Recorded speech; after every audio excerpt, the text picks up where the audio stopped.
Hi guys, ಹೇಗಿದ್ದೀರಾ ಎಲ್ಲರೂ? So ಮೊದಲನೇದಾಗಿ ಎಲ್ಲರಿಗೂ ಹ್ಯಾಪಿ ಇಂಡಿಪೆಂಡೆನ್ಸ್ ಡೇ.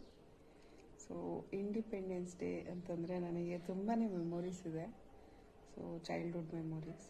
ಸೊ ಆಗ ಒಂದು 15 ಡೇಸ್ ಇಂದನೇ ಸ್ಟಾರ್ಟ್ ಆಗ್ತಿತ್ತು ಪ್ರಾಕ್ಟೀಸ್ ಎಲ್ಲ, ಪರ್ಫಾರ್ಮೆನ್ಸ್, ಡ್ಯಾನ್ಸ್ ಪರ್ಫಾರ್ಮೆನ್ಸ್ ಎಲ್ಲ. ಲೈಕ್ ಪ್ರಾಕ್ಟೀಸ್ ಮಾಡೋದು ಏನೋ ಒಂಥರ ಡೆಡಿಕೇಶನ್, ಲೈಕ್ ನಾವು ಚೆನ್ನಾಗಿ ಮಾಡಬೇಕು, ನಮ್ಮ ಸ್ಕೂಲ್ಗೆ ಒಳ್ಳೆ ಹೆಸರು ಬರಬೇಕು, ನಮ್ಮದೇ ಫಸ್ಟ್ ಪ್ರೈಸ್ ಬರಬೇಕು, ಅದು ಇದು ಅಂತೆಲ್ಲ ಮಾಡ್ತಿದ್ವಿ. ಅವತ್ತಿನ ದಿನ ಫುಲ್ ನೀಟಾಗಿ ರೆಡಿ ಆಗೋದು. ಫ್ಲ್ಯಾಗ್ದು ಬರ್ತಿತ್ತಲ್ಲ ಒಂದು ಬ್ಯಾಡ್ಜ್ಗಳು, ಸೊ ಆ ಥರದ್ದೆಲ್ಲ ಹಾಕ್ಕೊಳ್ಳೋದು, ಫ್ಲ್ಯಾಗ್ ಎಲ್ಲ ಹೊಸ ಹೊಸ ತಗೊಳ್ಳೋದು, ಯಾರು ತುಂಬ ದೊಡ್ಡದು ತಗೋತೀವಿ ಅನ್ನೋದು, ಲೈಕ್ ಕಾಂಪಿಟೇಷನ್. ನಂದು ಚೆನ್ನಾಗಿದೆ ಫ್ಲ್ಯಾಗ್, ನೋಡೋ ನಂದು ತುಂಬ ದೊಡ್ಡದಿದೆ ಆ ಥರ. ಮತ್ತು ಮ್ಯಾಚಿಂಗ್ ಬಳೆಗಳು, ಮೇಯ್ನಾಗಿ ನನಗೆ ನೆನಪಾಗುವಂಥದ್ದು ಮ್ಯಾಚಿಂಗ್ ಬಳೆಗಳು ಮತ್ತು ಬ್ಯಾಂಡ್ಸ್ ಬರ್ತಿತ್ತು ಆಗ.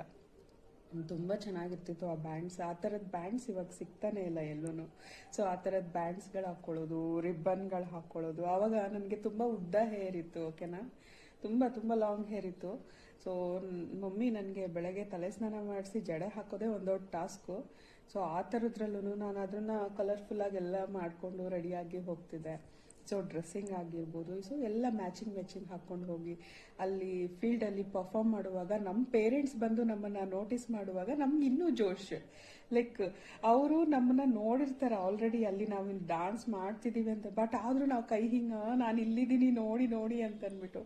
ಸೊ ನಾವು ಅಷ್ಟು ಎಕ್ಸೈಟ್ ಫೀಲ್ ಆಗ್ತಿರ್ತೀವಿ. ಆಮೇಲೆ ಅವರು ಅಷ್ಟೇ ಖುಷಿ ಪಡ್ತಿರ್ತಾರೆ, ನಮ್ಮ ಮಕ್ಕಳು ಚೆನ್ನಾಗಿ ಕಾಣಿಸ್ಬೇಕು ಅಂತಂದ್ಬಿಟ್ಟು ಅವರು ಎಫರ್ಟ್ಸ್ ಆಗ್ತಿರ್ತಾರೆ. ಸೊ ಈ ಥರದ್ದೆಲ್ಲ ಬ್ಯೂಟಿಫುಲ್ ಮೆಮೊರೀಸ್ ಇರುತ್ತೆ ನಮಗೆ ಚೈಲ್ಡ್ಹುಡ್ಡಲ್ಲಿ ಅಲ್ವಾ. ಒಂದು ಏಜ್ ಬರ್ತಾ ನಾವೇನೋ ಸ್ಟೋರಿಗಳನ್ನ ಪೋಸ್ಟ್ ಮಾಡ್ಕೊಳ್ಳೋದು, ಅಥವಾ ಅದ್ರ ಬಗ್ಗೆ ರೀಲ್ಸ್ ಮಾಡೋದು, ಅದ್ರ ಬಗ್ಗೆ ಡಿಸ್ಕಸ್ ಮಾಡೋದು ಇಷ್ಟೇ ಆಗಿರುತ್ತೆ. ಬಟ್ ಕಂಪೇರ್ ಮಾಡಿದ್ರೆ ಚೈಲ್ಡ್ಹುಡ್ಡಲ್ಲಿ ತುಂಬ ಎಂಜಾಯ್ ಮಾಡಿರ್ತೀವಿ ಅಲ್ವಾ. ಸೊ ಇಂಡಿಪೆಂಡೆನ್ಸ್ ಡೇ ಅಂತಂದರೆ ನನಗಿದೇ ನೆನಪಾಗುತ್ತೆ. ಒಂದು ಸಣ್ಣ ಇನ್ಸಿಡೆಂಟ್ ನಾನು ಇವತ್ತು ನಿಮ್ಮ ಜೊತೆ ಶೇರ್ ಮಾಡ್ಕೋತೀನಿ.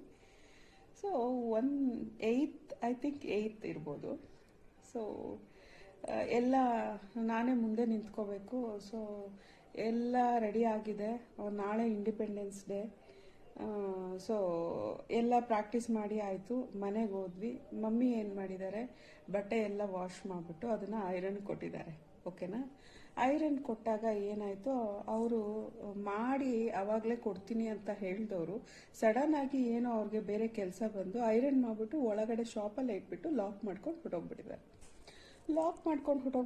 ನಾವು ಆಲ್ಮೋಸ್ಟ್ 8 o'clockವರೆಗೂ ವೆಯ್ಟ್ ಮಾಡಿದ್ವಿ, 9 o'clockವರೆಗೂ ವೆಯ್ಟ್ ಮಾಡಿದ್ವಿ ನೈಟು. ಅವ್ರು ಫೋನ್ ಮಾಡಿಲ್ಲ. ಓಕೆ ಸರಿ, ಏನೋ ಕೆಲಸ